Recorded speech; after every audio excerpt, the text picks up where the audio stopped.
Artinya dari pihak tailingnya, pembuangan limbahnya itu, para teman-teman kawan-kawan ceker itu tidak difasilitasi masalah tentang masker. Apa yang disampaikan kawan kami? Karena dia bekerja di situ juga, dan saya juga sebagai pekerja PT HNC melihat langsung apa yang menjadi catatan saya sebagai pihak safety, praktisi safety dalam kawasan itu sangat berdampak berbahaya tentang limbahnya, itu berbahaya. Begitupun juga jebolan tanggulnya di dalam IMI Pelapa.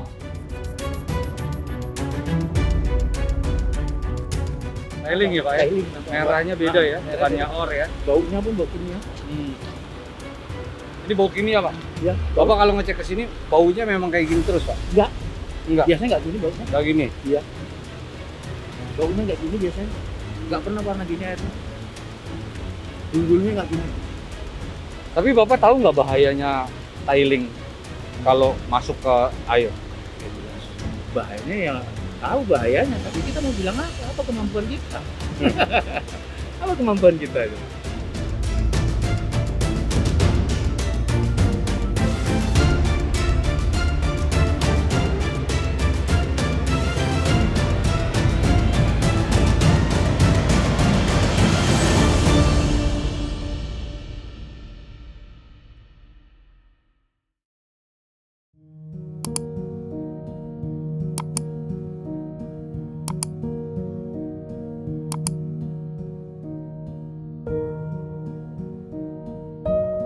Hancur! Selesai bola-bola.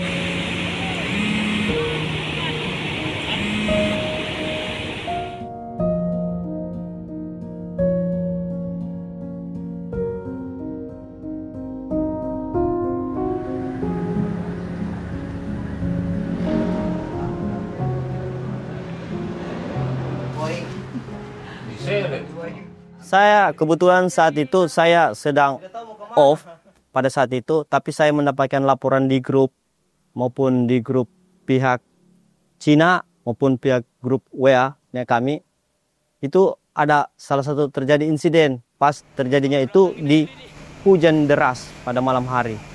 Nah, di situ terjadi kepanikan pada karyawan, pekerja, operator DT, EXA, loader, dan lain-lain, ceker, karena adanya terjadi fatality, longsor di area tanggulnya PT KNB. Nah, di situ terjadinya longsor, pekerja tertimbun oleh limbah or ini, yang 3 orang maupun dengan alat beratnya tertimbun juga. Ada salah satu dikatakan dia ini ceker atau karyawan, ada di dalam juga di dalam alat berat, tapi dia meloncat keluar sehingga dia selamat duluan. Dia laporkan kepada kawan-kawannya pekerja itu bahwa ada beberapa temannya tertimbun. Dari pihak KNB ini seharusnya atau maupun pihak PT HNC ketika hujan deras itu harusnya di-stopkan aktivitas. Nah, di situ salah satu kegagalan tentang keselamatan yang ada di PT HNC maupun KNB. Artinya dikerja paksakan untuk capaian produksi. Padahal yang didudukan EXA ini maupun kita berdiri ini adalah limbah or yang tekstur tanahnya ini sangat lembek. Limbah tailingnya ini.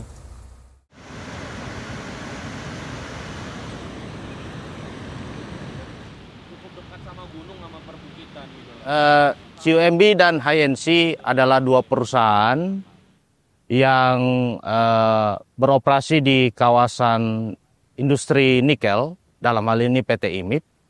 Kedua perusahaan ini memang beroperasi sudah belum lama, dan bisnis utama mereka adalah memproduksi bahan baku atau bahan dasar untuk baterai listrik atau MHP. Dia juga menghasilkan limbah tiling, yang dimana limbah tiling ini kami anggap merupakan bahan berbahaya beracun, dan itu sangat berbahaya dan juga sangat merugikan masyarakat dan juga pekerja jika tiling ini jebol di fasilitas penampungannya gitu.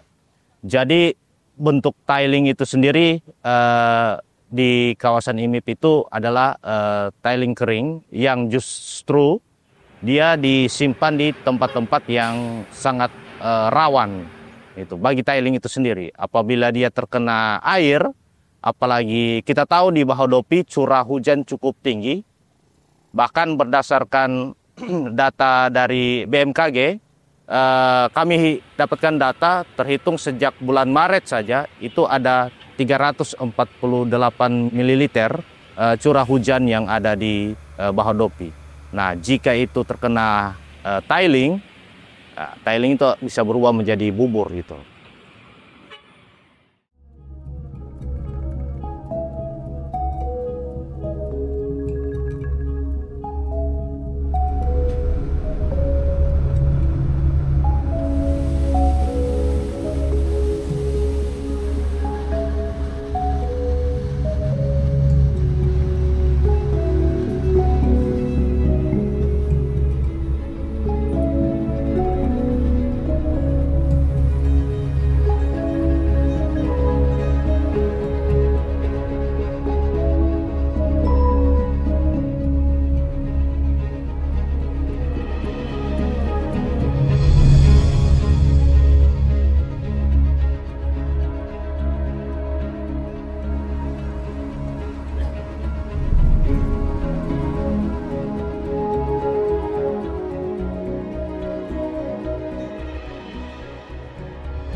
Kalau untuk sekarang dalam 1 tahun itu yang saya lihat itu sangat banyak.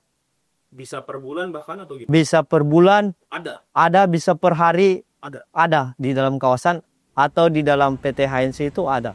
Per hari, per bulan. Jenis kecelakaan itu yang paling ringan itu patah kaki atau luka. Untuk kalau di kawasan PT HNC itu kemarin ada operator yang blong remnya, patah kakinya. Ada juga beberapa pihak pekerja Tiongkok yang patah kaki. Dan yang paling parah? Yang paling parah kematian yang ada di PT HNC. Sudah ada terjadi fatality. Kalau untuk tahun lalu berapa banyak Bang yang mati? Kalau untuk tahun kemarin itu 2. Ya, 1 tahun 2. Kalau baru-baru ini? Belum ada. Hanya kecelakaan biasa saja. Kecelakaan yang tidak bisa menyebabkan kematian.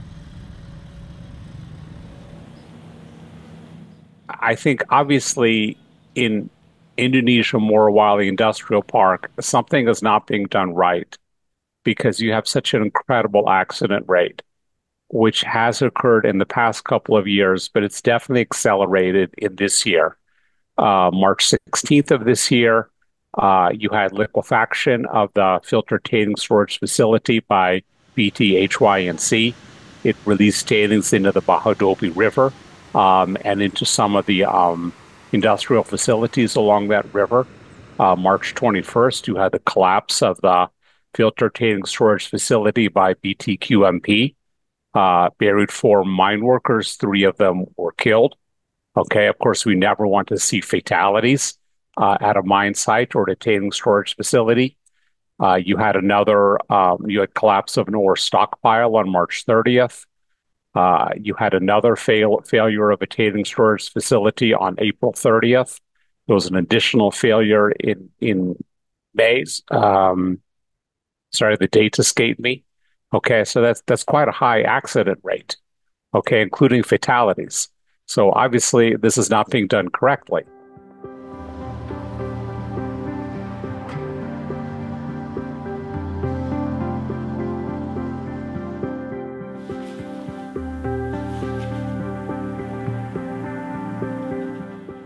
Teknologi HPAL ini mampu mendapatkan nikel dari biji yang konsentrasi rendah sampai 0,7%.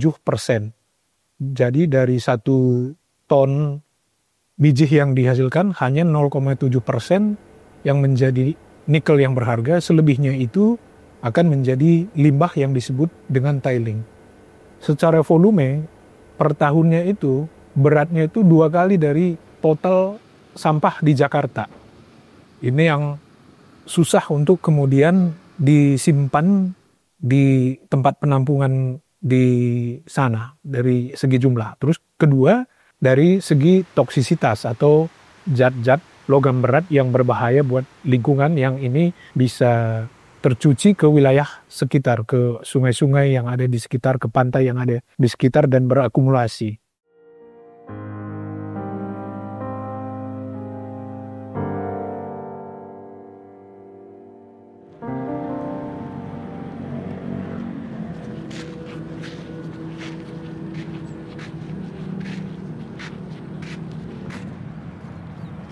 Berarti lahan Om dari mana aja nih Om? Ini batas, ya ini batasnya. Karena masalahnya gini, investasi masuk ke pemukiman, kan itu. Jadi kita ini sebagai masyarakat Pak, bukan maksudnya melarang atau tidak setuju dengan adanya investasi. Kita setuju, tapi kan investasi itu maksudnya untuk menciptakan lapangan kerja yang banyak dan yang baru. Kan gitu, supaya yang tadinya pengangguran bisa dapat penghasilan untuk hidup layak. Nah, kami pun yang seputaran ini, kami kan ingin hidup layak juga. Kan itu. Cuman layak nggak seperti ini? Sehat nggak seperti ini? Air sudah nggak layak minum. Ini batu bara kan di situ banyak. Endapan-endapan udah sekian tahun kan udah tembus ke bawah. Air di rumah gimana Pak? Air soalnya udah nggak bisa diminum. Kita beli itu contohnya Bapak itu. Itu untuk masak itu. Untuk minum maksa beli lagi kita. Fasilitas negara, jalan tol itu ada ruang terbuka hijau supaya masyarakat nggak bersentuhan langsung ke jalan. Jenisnya buffer zone lah ya. Buffer zone itu. Berarti ini nggak ada buffer? Nggak ada Pak. Ini Pak, ini lahan pagar seng, sebelah seng mereka punya, sebelah seng kita punya, sebelah seng mereka punya, mereka manfaatkan. Ada bangunan, ada pipa, ada apa sudah. Nggak ada spasi. Nggak ada spasi.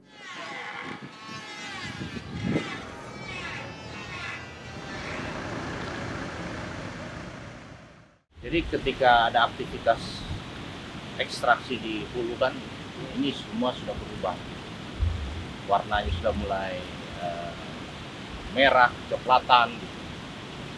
Nah, apabila limbah tiling yang sudah terkena bahan cairan seperti hujan, jika itu mencair atau longsor atau banjir, dan masuk ke wilayah-wilayah atau sumber-sumber air seperti sungai atau mata air, dia dapat mencemari air itu sendiri.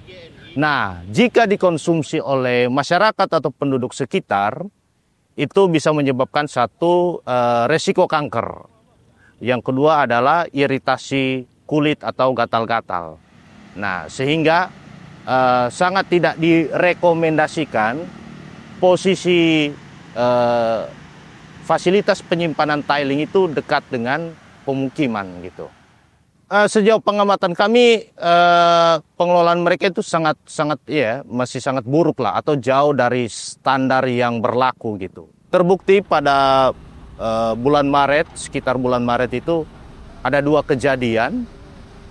Yang pertama itu adalah banjir, yang dimana beberapa titik di kawasan industri itu tergenang oleh banjir. Itu nampak sekali air banjir itu berwarna merah kecoklatan, dan kami duga atau kami anggap itu adalah tiling. Nah, agar proyek ini bisa... Limbah tiling ini karena dia dari proses pencucian tadi menggunakan cairan asam, bentuknya itu seperti lumpur warna merah. Nah, lumpur warna merah ini yang mau dikeringkan terus kemudian ditimbun dalam bendungan penampungan. Tapi ini tidak stabil karena dia lumpur, jadi bisa longsor, dan karena volume yang besar tadi, setiap tahunnya itu seberat dari total limbah kota Jakarta ini menjadi ancaman buat desa-desa yang ada di bagian bawah tempat lokasi penimbunan tiling ini. Pada awalnya perusahaan di Morowali ingin membuang limbah tiling ini ke laut. Namun NGO di Indonesia dan juga di internasional tidak setuju untuk dilakukan pembuangan limbah ke laut. Sehingga sekarang ini yang terjadi adalah ditimbun di darat. Namun karena jumlahnya itu sebanyak 6 juta ton per tahun dan akan berakumulasi nanti 10 tahun ke depan, 15 tahun ke depan, ini yang menjadi persoalan, menimbulkan bahaya buat warga sekitar kalau terjadi misalnya longsor. When people say dry stack tailing, the tailings are not literally dry. That's really a marketing term or a public relations term.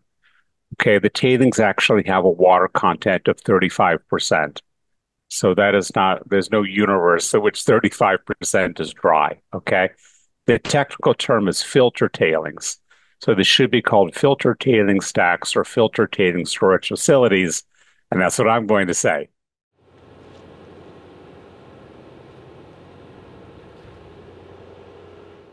Dan itu di atas limbah tailing itu alat berat lalu lalang ke sana kemari. Itu di situ adalah jurang di area jurang di tailing.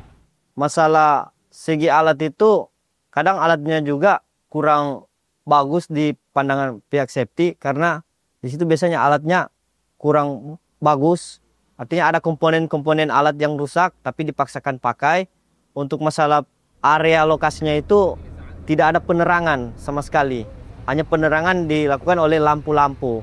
Itu dari tahun 2021 atau 2018 itu. Penimbunan di area di dampingan IMIP 8. Sekarang dia itu sudah mau hampir finish, sudah mulai hampir tertimbun semua jurangnya. Sehingga ada lagi untuk penimbunan di kilometer 16 atau 13.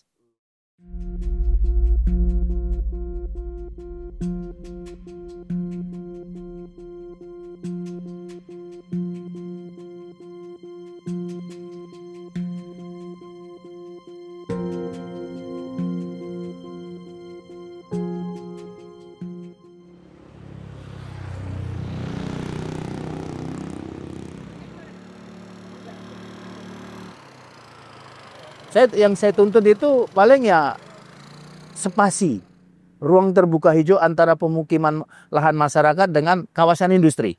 Lingkungan hidup ngasih nilai plus kan lucu. Ada pula kawasan industri berbatasan pagar seng saja dengan lahan masyarakat tanpa ada ruang terbuka hijaunya. Kan itu. Kan lucu. Nggak ada semua itu. Sampai di atas-atas semua nggak ada. Kecuali yang di hulu sana, yang di hutan. Berbatasan hutan, luas lah itu. Ruang terbuka hijaunya, karena masih hutan kan itu. Kalau yang berbatasan dengan desa, dengan pemukiman nggak ada. Nggak ada. Betul-betul res lahan mereka. Habis, yang mereka punya habis, dia manfaatkan. Jadi berbatasan langsung dengan, kalaupun ada dilihat ruang terbuka hijau, itu masyarakat punya.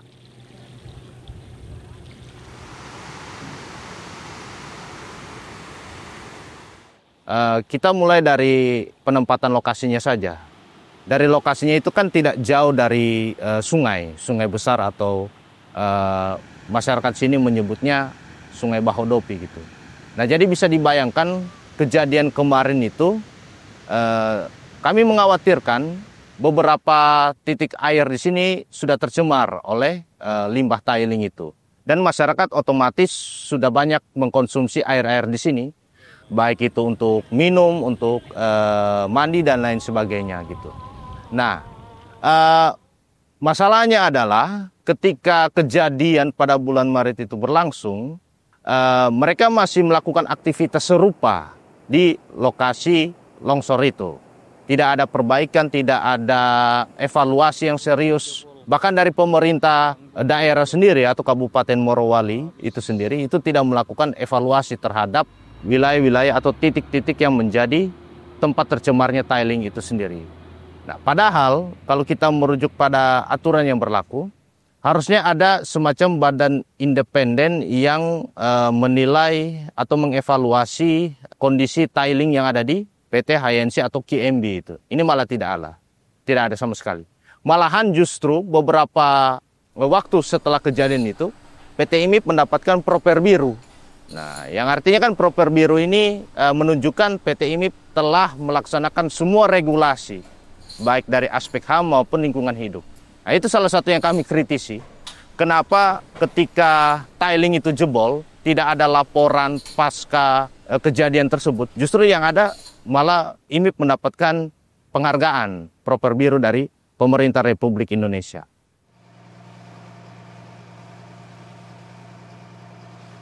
in Marawali, in the industrial park, and that, actually on Sulawesi Island, you really combine all of the physical risk factors.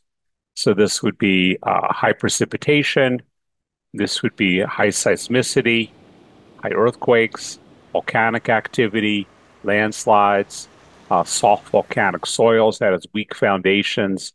So you're combining all of those physical risk factors in one location. So yes, this is a challenging situation.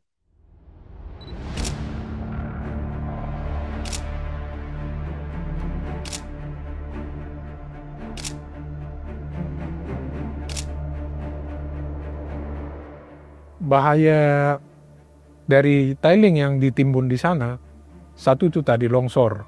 Karena wilayah Sulawesi Tengah, termasuk juga di wilayah Morowali, itu bukan wilayah yang stabil, tetapi di wilayah sesar Matano. Dan di tahun 2021 pun terjadi 2 kali gempa, dan itu juga ada korban, dan terjadi bangunan-bangunan yang runtuh, termasuk bangunan-bangunan perusahaan sendiri yang runtuh, sehingga ketika limbah ini ditimbun dan ini nggak stabil, ini yang menciptakan bahaya longsor buat desa-desa yang ada di sekitarnya.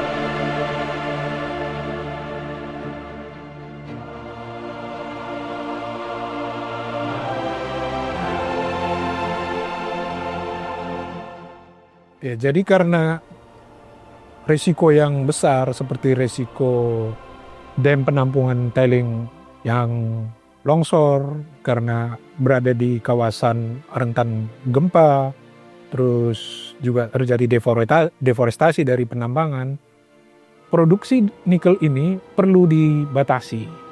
Dari penambangannya perlu dibatasi agar hutan kita selamat dan agar tiling yang dihasilkan itu minimal. Salah satunya adalah dengan menggunakan teknologi bioleching, dan ini juga sudah skala produksi terjadi di negara lain. Jadi Indonesia perlu menerapkan teknologi ini. Prosesnya memang lambat, proses bio ketimbang proses kimia, tetapi dengan proses yang lambat itu kemudian ini lebih berkelanjutan ketimbang menggunakan teknologi HPAL yang produksinya bisa cepat dan volumenya tinggi, tetapi ini juga menimbulkan limbah tiling yang banyak itu tadi. Jadi opsi bioleching itu salah satu yang perlu dikembangkan di Indonesia dan dikombinasikan dengan menggunakan energi terbarukan.